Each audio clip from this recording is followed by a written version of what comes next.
मेरी बहन की कुछ महीने पहले शादी हुई थी और अब वह गर्भवती थी। वाहन दिखने में थोड़ी मोटी थी, जबकि मैं पतली थी। एक दिन उसके घर पर कोई खास कार्यक्रम था, तो उसने मुझे बुलाया।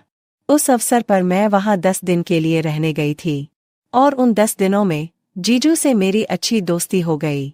बहन के मोटी होने के कारण जीजू उसके साथ कुछ नहीं कर पाते थे, इसलिए जब मैं 10 दिनों के लिए वहां थी तो मैंने जीजू की इच्छा पूरी की। और लगातार 10 दिनों तक उन्होंने मेरे साथ क्या किया, यह देखने के लिए वीडियो को अंत तक देखें। हेलो दोस्तों, मैं एक कार्यक्रम के सिलसिले में बहन के घर 10 दिन के लिए रहने गई थी। 6-7 बरस पहले ही उसकी शादी हुई थी। मैंने सोचा कि मैं वहां कुछ दिन ही रुकूंगी और वापस आ जाऊंगी।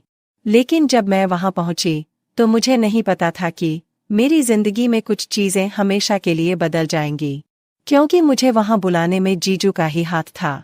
वे मुझसे वह सहयोग पाना चाहते थे जो उन्हें मेरी बहन से नहीं मिलता था। शादी के बाद बहन और भी मोटी हो गई थी।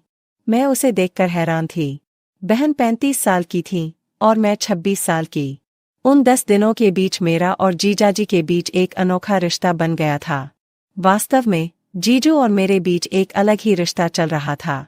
एक दिन बहन और जीजू बाहर जा रहे थे कुछ सामान लेने के लिए, तो उन्होंने मुझसे कहा, चलो हमारे साथ। फिर वे दोनों चले गए। कुछ देर बाद बहन और जीजू सारा सामान लेकर आए। रात में खाना खाने के बाद मैं अपने कमरे में बैठी हुई थी। तभी बहन के कमरे से कुछ आवाज सुनाई दी। जिज्ञासावश मैं उनके दरवाजे के पास गई और धीरे से दरवाजा खोला। वहां देखा तो जीजू ने प्यार से बहन को पकड़ रखा था, लेकिन बहन थकी हुई थी और बिस्तर पर सो रही थी। यह दृश्य देखकर मैं आश्चर्यचकित रह गई, लेकिन मुझे अपने जीजू पर तरस आ रहा था।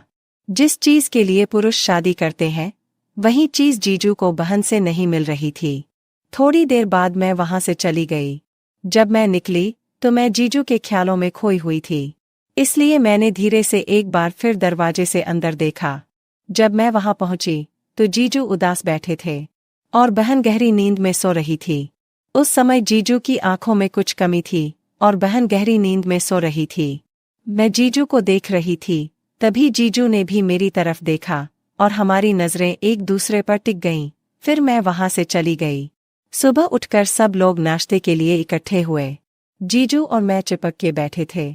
मैं बहन का मजाक उड़ाने के लिए जीजू के पास बैठ गई। मेरे इतने करीब बैठकर बहन को जरा भी जलन नहीं हुई, बल्कि वो मुझे और जीजू को नजरअंदाज करके चली गई। उस मजाक के वक्त मैं जीजू के बिल्कुल करीब बैठी थी। मुझे कुछ पता नहीं था, लेकिन जीजू के मन में कुछ और ही बातें चल रही थीं। मैंने जीजू की तरफ देखा तो उन्होंने मुझे घूर कर देखा, तो मैं थोड़ा डर गई और एक तरफ हट गई। फिर हम दोनों नाश्ता करने लगे। फिर जीजू बोले, पति पत्नी के कमरे में ताक-झांक करना बिल्कुल भी उचित नहीं है। तो मैंने जीजू से कहा, मुझे आपके कमरे से कुछ आवाज आ रही थी। इससे मैं थोड़ा डर गई, इसलिए देखने के लिए वह आ गई थी। लेकिन आप बहुत निराश लग रहे थे।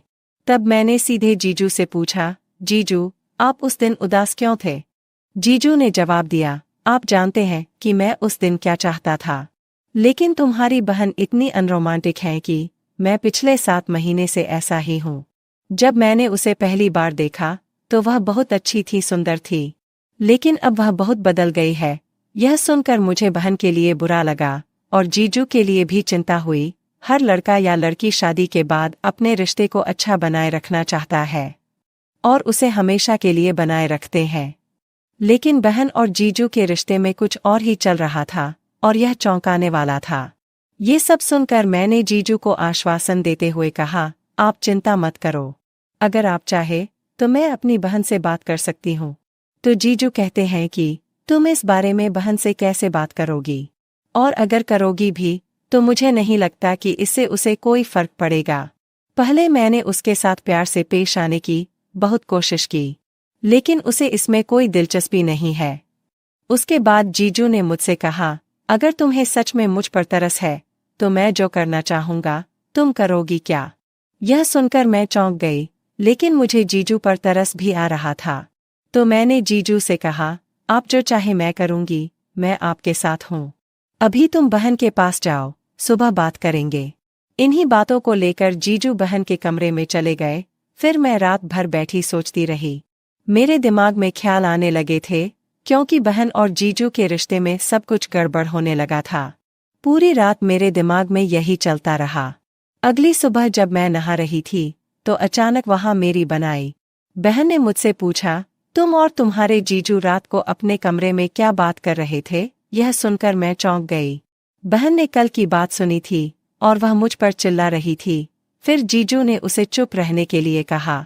वह चुप रहने को तैयार नहीं थी, क्योंकि उसके मन में कुछ और चल रहा था। तब जीजू ने अपनी पत्नी को शांत किया और कहा, 1 मिनट के लिए सुनो। तब जीजू ने समझाया कि तुम्हारी बहन और मेरे बीच कुछ भी गलत नहीं है, क्योंकि तुमने खुद ऐसी स्थिति बनाने को मुझे मजबूर किया है। जब मैं तुम्हारे पास प्यार लेकर आता हूँ, तो तुम मुझे कोई प्रतिक्रिया नहीं देती हो। इसके लिए तुम ही जिम्मेदार हो। ये सब बातें सुनने के बाद जीजू ने कहा, ऐसा कुछ नहीं है जैसा तुम सोच रही हो। मैंने पहले ही साक्षी को फोन कर दिया था। मैंने ही उसे छुट्टियों के लिए यहाँ बुलाया था, क्योंकि मुझे लगा था कि तुम ऐसा ही करोगी। फिर कुछ दिन बाद बहन ने खुद ही वजन कम करने की कोशिश शुरू कर दी और जीजू को पर्याप्त समय देने लगी। 3-4 महीने बाद बहन और जीजू ने मुझे फिर बुलाया। उस समय बहन और जीजू के चेहरे पर एक विशेष भाव था। एक दूसरे के प्रति उनका प्यार देखकर मुझे बहुत खुशी हुई। पति पत्नी के रिश्ते में प्यार बरकरार रखने के लिए एक दूसरे को समय देना बहुत जरूरी है। रिश्तों में बातचीत और एक दूसरे को समय देना बेहद जरूरी है, क्योंकि इससे प्यार की भावना पैदा होती है और रिश्ता मजबूत होता है। दोस्तों, इसी तरह की कहानियां देखने के लिए अभी हमारे चैनल को सब्सक्राइब करें। और अगर आपको यह कहानी पसंद आए तो वीडियो को लाइक करना ना भूलें। मिलते हैं अगले वीडियो में, तब तक के लिए धन्यवाद।